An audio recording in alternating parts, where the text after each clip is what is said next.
write blogs, right? But are the blogs that you write right? Right? Well, our goal is after watching this video, you'll be left, never could wink, with a clear process that you can use to write high-ranking blogs that bring not only traffic and leads to your website, but can also be a great way of picking up links as well. To the blogmobile.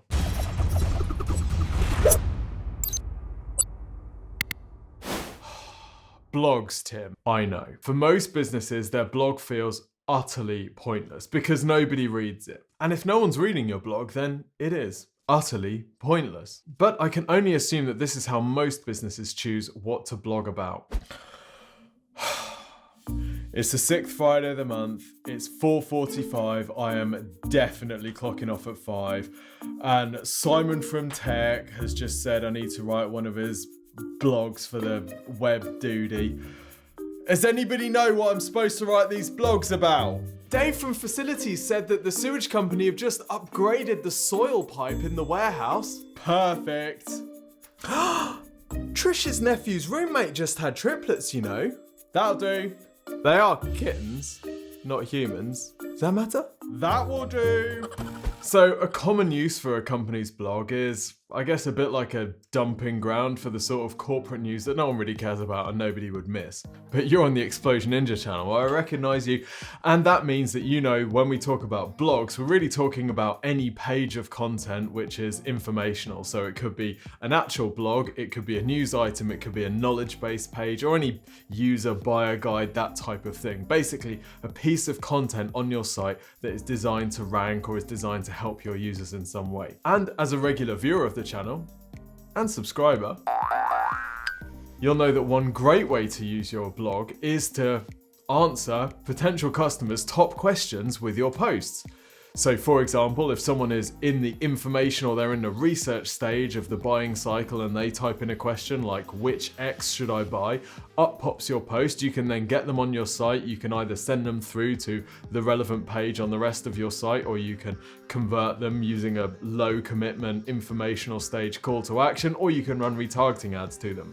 Now, if this is all sounding a little bit woo, then let's have a look at some examples to make it feel real. So here we have one of our client sites, and there are a large number of blogs on this site, and you can see that these blogs are bringing in a decent volume of traffic and also a decent volume of leads, over 328 conversions over the last 6 months. Now this business is selling a membership, which is pretty high ticket, so this is a very, very good result for them. Now, if we take a look at the Explosion Ninja website, you will not be surprised at all to know we've used exactly this strategy. For example, if someone goes online and types in what is online PR, here is a blog post which is ranking at the top of Google. If you search for advertise on Google, then number 1 result is actually Google Ads, but number 2 result is us, and yet again, it's a blog post that's ranking. If you search for buy backlinks, which of course you would never do, then you have lots of paid ads from agencies that cannot get their own websites ranking for these terms because their backlinks do or don't work. And then you've got Explosion Ninja, and we've ranked a training guide or a blog. And what this means is that for us, in common with many of our sites, our blogs and our content on our site brings about 2/3 of our organic traffic. So get your blogs right and they can be a great source of traffic and also conversions for you. But there's another benefit to blogs too. Then this particular blog post on their site has generated some tasty links, including from VentureBeat, Casino Gazette, they're in the gambling space, and none other than The Guardian. So that's the great thing about writing blogs, is that when you've got a really good quality blog and it's really authoritative on the topic, when somebody else is writing a piece or a journalist is writing and they need to source some information, they need another source to credit, often they'll go onto Google and they'll type in the question or they'll type the thing, and if your blog post is ranking, then you can pick up some links from that piece. Does that make sense? So by having high-ranking blogs, you actually become a source for other businesses that are writing content when they need to refer out to other sources. All right, great, Tim. So we get it. We understand why ranking blogs is important. Super. How do we actually write blogs that get ranked? Excellent question. Now, the first thing to note is that you will write lots of blogs that don't get ranked. This isn't like something where you'll have 100% success rate. What we tend to find is we can research and we can do loads of really great blogs. Not everyone will win. there's a real 80-20 thing going on here, where 20% of the blogs that you write will generate 80% of your traffic. So that's the first thing. What that means is that if you write one post and it doesn't immediately blow up and traffic start crashing your server, then don't worry, keep going, keep doing more, because you never know which one is going to win ahead of time. So that being said, let's look at the process that you can use to start identifying what to write about and how to craft these blogs. So the first thing to do is obviously topic selection. You need to know what you're going to be talking about. A great place to start here is to talk to your customers or talk to your sales team to find out what sorts of questions people have.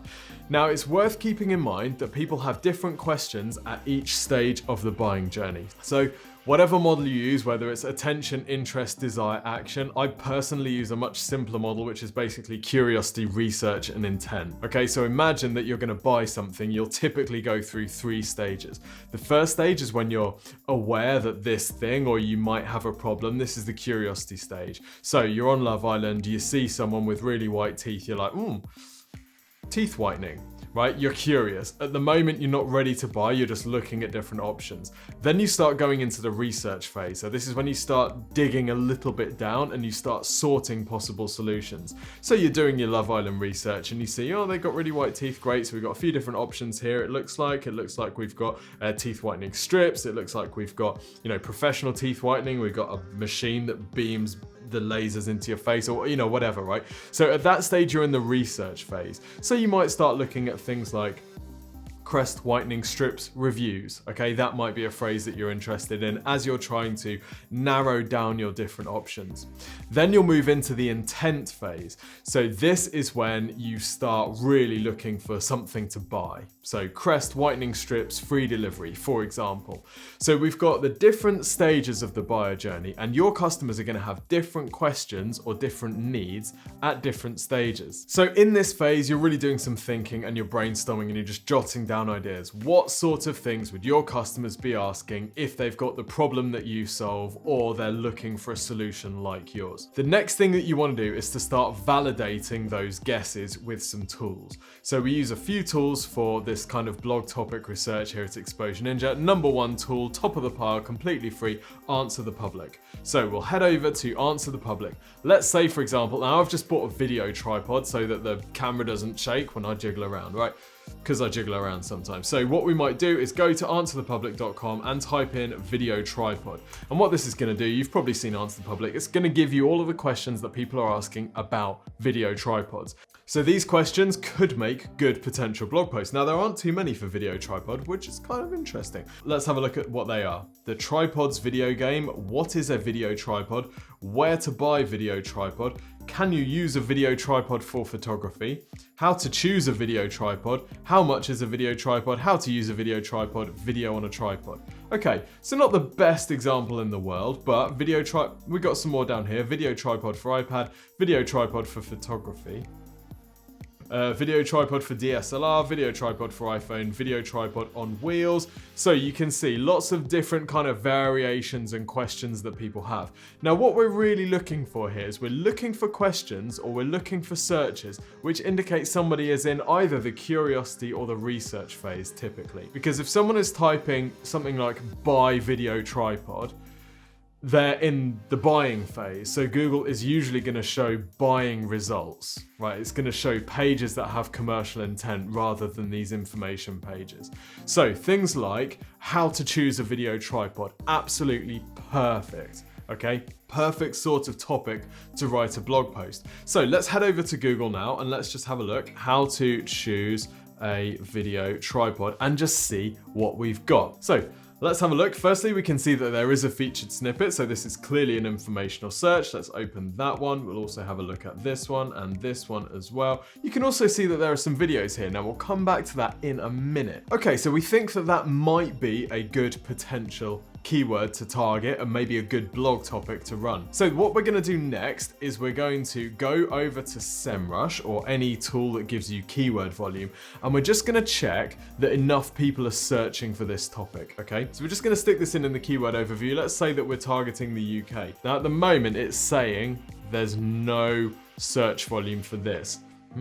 That will be a consideration, but it wouldn't necessarily put me off because actually I think that this is quite a relevant term. And whilst SEMrush is great, there's an SEO Tools data shootout that we did, it's not perfect. So I don't trust this 100%. I don't believe that nobody each month is searching for video tripod. Nevertheless, we might want to take this into consideration. Let's say, for example, that we want to try a phrase like best video tripods instead to see what sort of volume that has.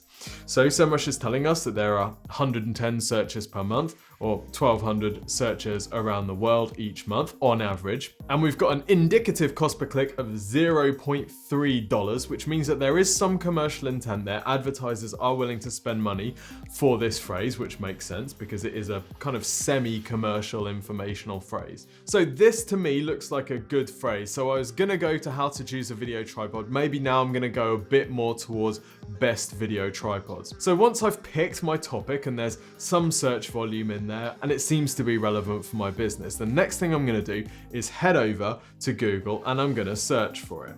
Now, before I've even searched, look what's happening here. It's giving me best video tripods, best video tripod 2020, best video tripod under 200, best video tripod head. All of these are potential blog posts.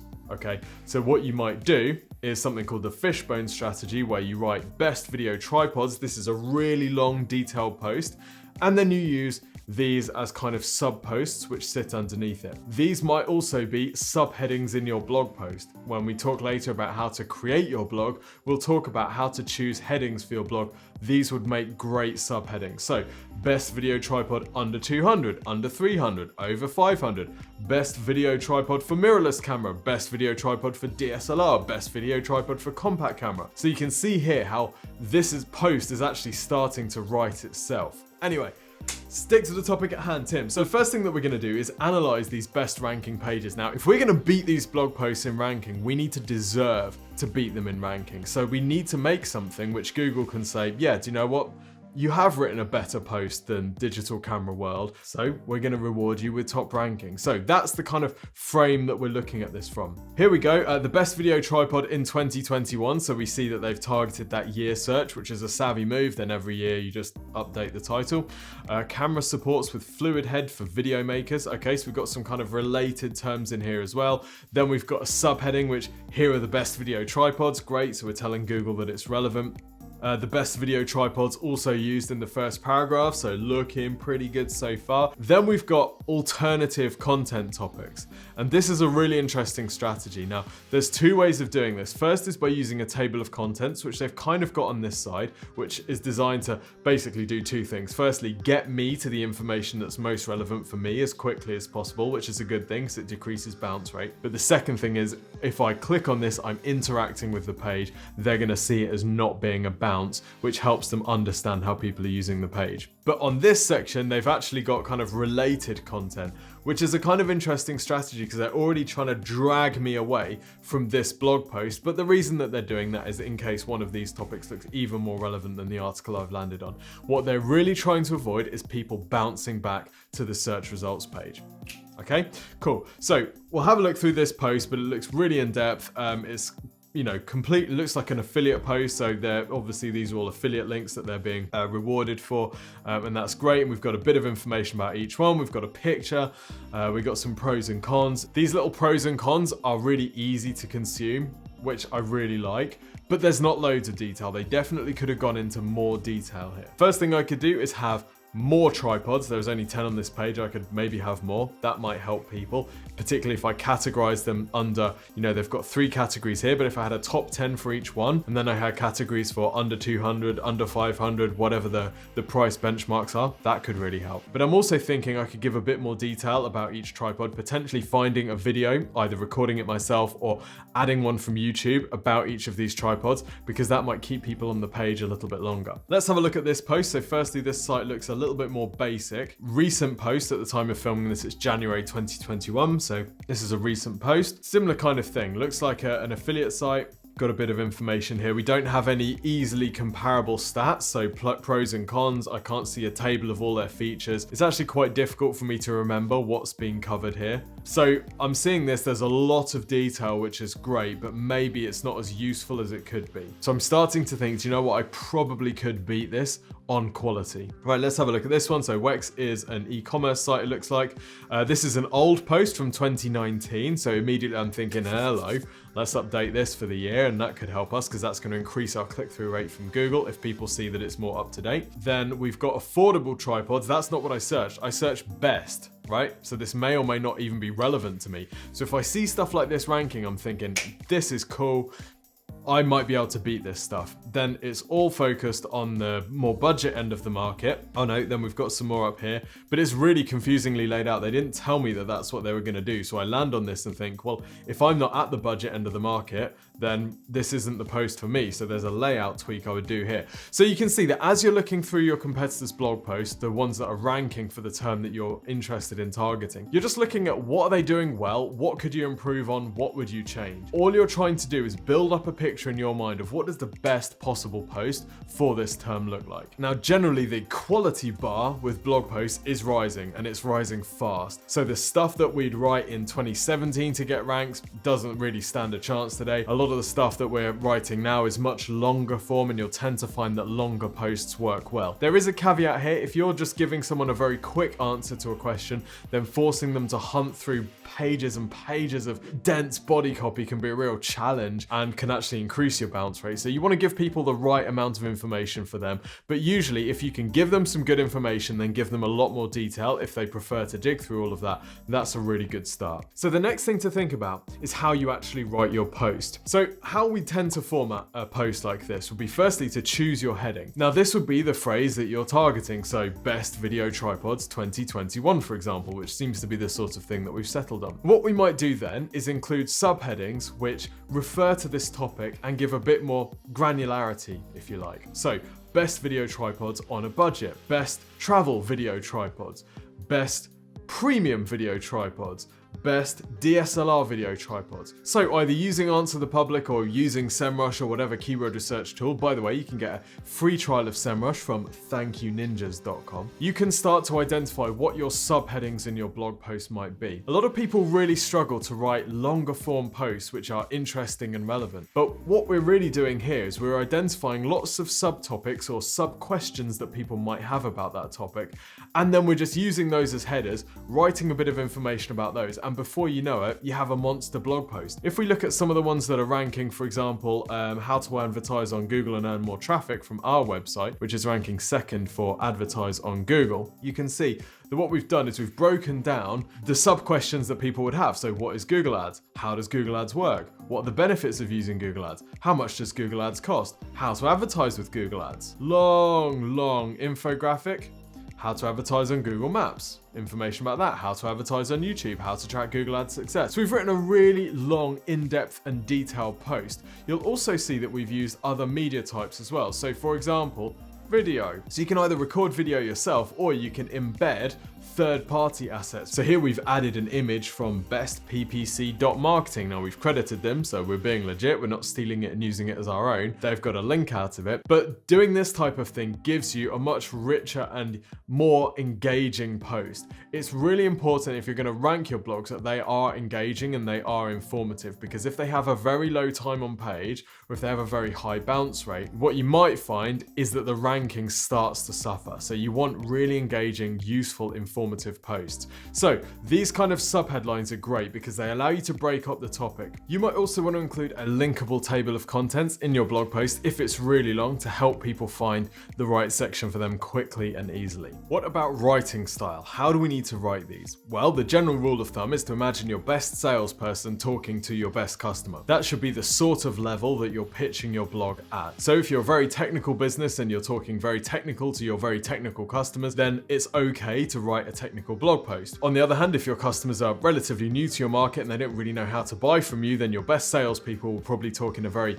caring and plain English way. So it's perfectly okay to make your blog post quite conversational and written in the sort of style that your best salespeople would use with your best customers. Before we move on to the rest of the tips, by the way, if you want some free help with your digital marketing, including how to drive more organic traffic to your website, then request the free website and marketing review from Exposure Ninja. During this review, we'll take a look at your website and the digital marketing that you've been doing currently. We'll also have a look at what your competitors are doing and if there are any opportunities to maybe borrow some of the things that they're doing really well, or maybe exploit some of the weaknesses or the holes that they are leaving. We'll then put all of this information into a 15-minute video, which we'll send over to you by email, usually within a few days. Go to exposureninja.com/review to request your free website and marketing review today. It's awesome. Okay, back to these blogs. So we've talked about how to research your blogs. We've talked about how to analyze competitor blogs and work out what you're going to need to do to win. We've also talked about how to write your blogs and how to structure them so that they're good for visitors and also search engines. A couple of tools that you might want to keep in mind as you're writing. It's really important that the spelling and grammar on your blogs is